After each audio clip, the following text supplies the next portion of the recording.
शिवाय नमस्तुभ्यम।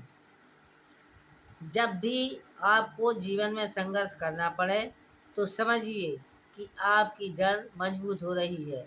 आपका संघर्ष आपको मजबूत बना रहा है, जिससे कि आप आने वाले कल को सबसे बेहतरीन बना सकें।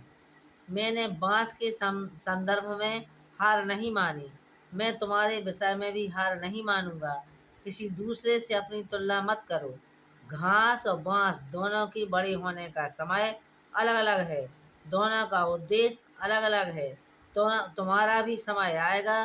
तुम भी एक दिन बांस के पेड़ की तरह आसमान छुओगे। मैंने हिम्मत नहीं हारी, तुम भी हिम्मत मत हारो। अपनी जिंदगी में संघर्ष से मत घबराओ।